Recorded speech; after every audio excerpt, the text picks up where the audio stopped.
Then Eliphaz the Temanite replied to Job, "Will you be patient and let me say a word? For who could keep from speaking out? In the past you have encouraged many people.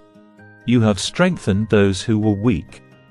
Your words have supported those who were falling. You encouraged those with shaky knees. But now when trouble strikes, you lose heart. You are terrified when it touches you. Doesn't your reverence for God give you confidence? Doesn't your life of integrity give you hope? Stop and think. Do the innocent die?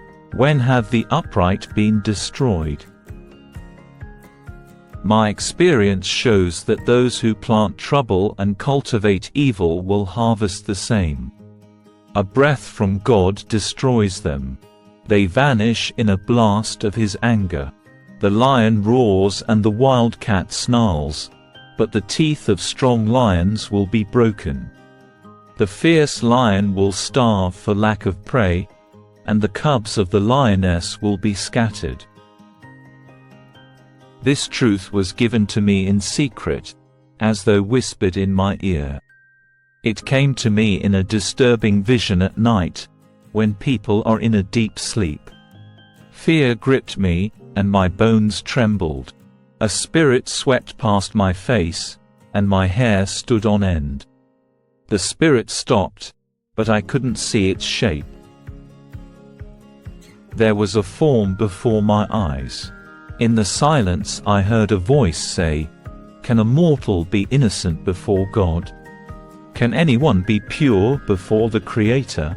If God does not trust His own angels and has charged His messengers with foolishness, how much less will He trust people made of clay? They are made of dust, crushed as easily as a moth. They are alive in the morning but dead by evening, gone forever without a trace. Their tent cords are pulled and the tent collapses, and they die in ignorance. Cry for help, but will anyone answer you?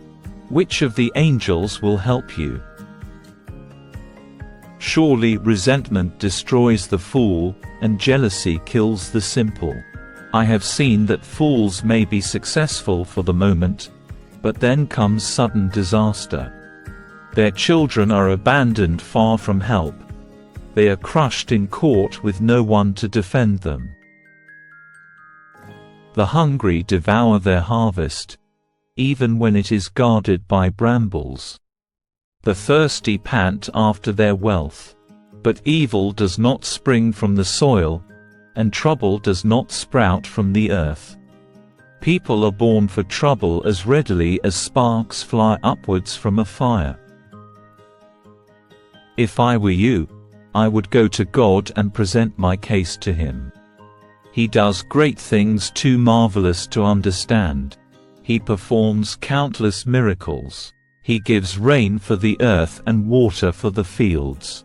He gives prosperity to the poor and protects those who suffer. He frustrates the plans of schemers so the work of their hands will not succeed. He traps the wise in their own cleverness so their cunning schemes are thwarted. They find it is dark in the daytime, and they grope at noon as if it were night. He rescues the poor from the cutting words of the strong, and rescues them from the clutches of the powerful. And so at last the poor have hope, and the snapping jaws of the wicked are shut. But consider the joy of those corrected by God. Do not despise the discipline of the Almighty when you sin. For though He wounds, He also bandages. He strikes, but His hands also heal. From 6 disasters He will rescue you.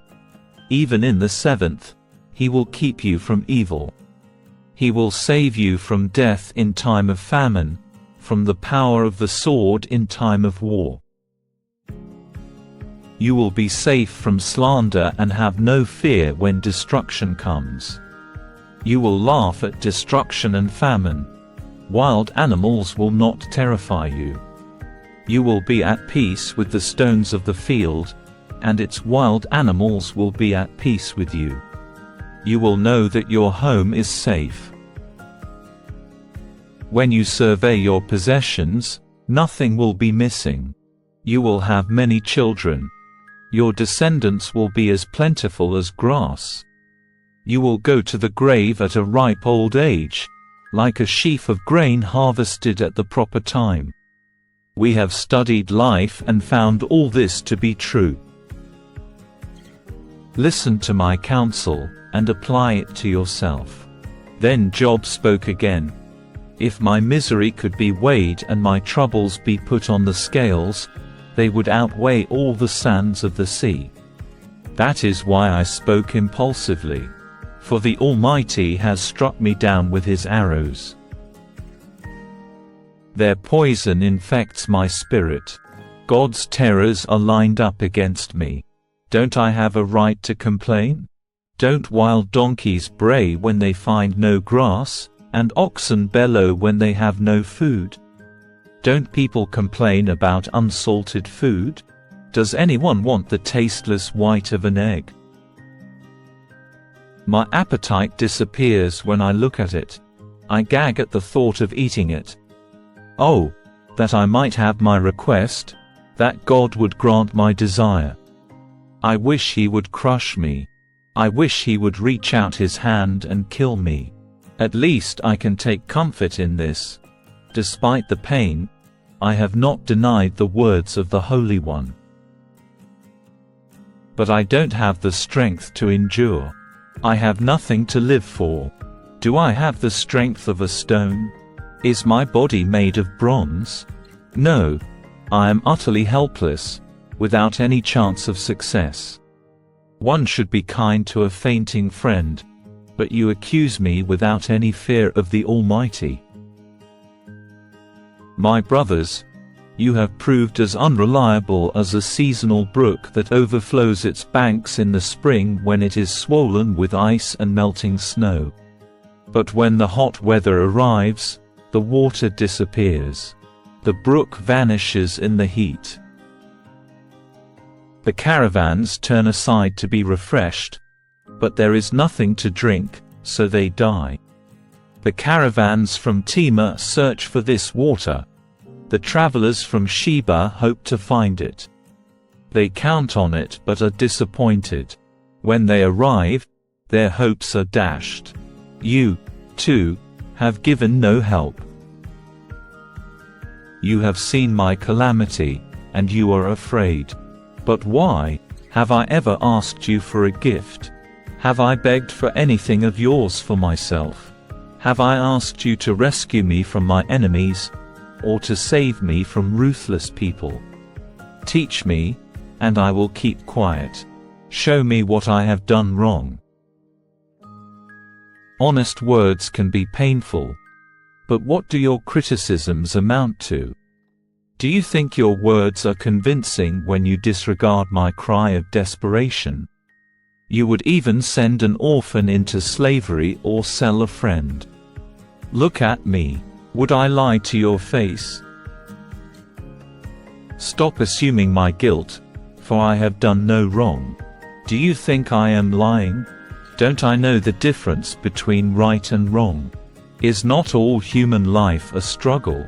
Our lives are like that of a hired hand, like a worker who longs for the shade, like a servant waiting to be paid. I, too, have been assigned months of futility, long and weary nights of misery. Lying in bed, I think, when will it be morning?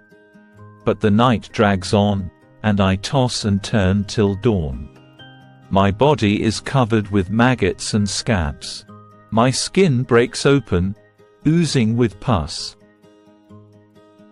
My days fly faster than a weaver's shuttle. They end without hope. O God, remember that my life is but a breath, and I will never again feel happiness. You see me now, but not for long. You will look for me, but I will be gone. Just as a cloud fades and vanishes, those who die will not come back. They are gone forever from their home, never to be seen again. I cannot keep from speaking. I must express my anguish. My bitter soul must complain. Am I a sea monster or a dragon that you must place me under guard? I think, my bed will comfort me, and sleep will ease my misery, but then you shatter me with dreams and terrify me with visions. I would rather be strangled, rather die than suffer like this. I hate my life and don't want to go on living. Oh, leave me alone for my few remaining days. What a people, that you should make so much of us, that you should think of us so often. For you examine us every morning and test us every moment. Why won't you leave me alone, at least long enough for me to swallow? If I have sinned, what have I done to you, O watcher of all humanity? Why make me your target? Am I a burden to you? Why not just forgive my sin and take away my guilt? For soon I will lie down in the dust and die. When you look for me, I will be gone.